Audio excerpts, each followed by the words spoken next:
канвас завод курулат. Бул жерде канвас заводда бетон полотносу чыгарылат. Бетон полотносу 7 миллион квадрат метр. 7 миллион квадрат метр бул деген жылына биз 7 болбосо дагы биз 4 миллион квадрат метрди жапканга биз аракет жасайбыз. Эми акча каражаттын байланыштуу болот, конечно.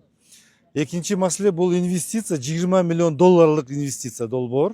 Бул биз эми каналдар жасап атканда биз аны проект кылып, анан кийин бетондоп жана цемент, шагыл алып келе атпайбызбы?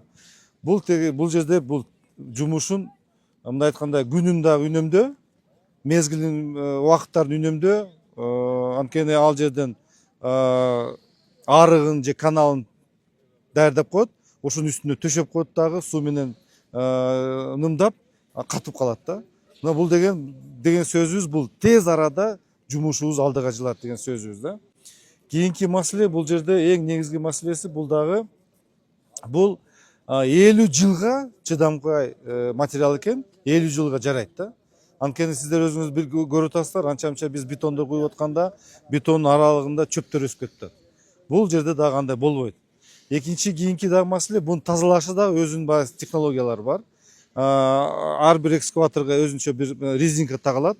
Резинка тагылгандан кийин аны тазалаганда оңоюраак да, тез болот да. Ошон үчүн бул жерде бул сиз айткандай Борбор Азияда биринчилерден завод, инновациялык завод.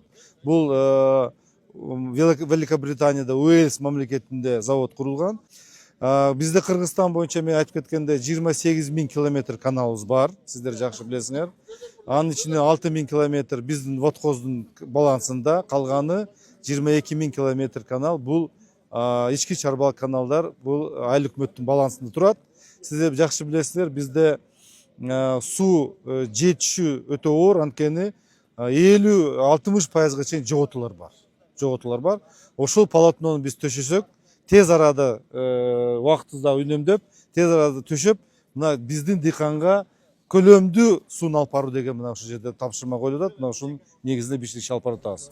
Бул завод эмдиги жылы, мына сиздер да уктуңуздар, эмдиги жылдын аягына бүтүш керек деген тапшырма коюлду.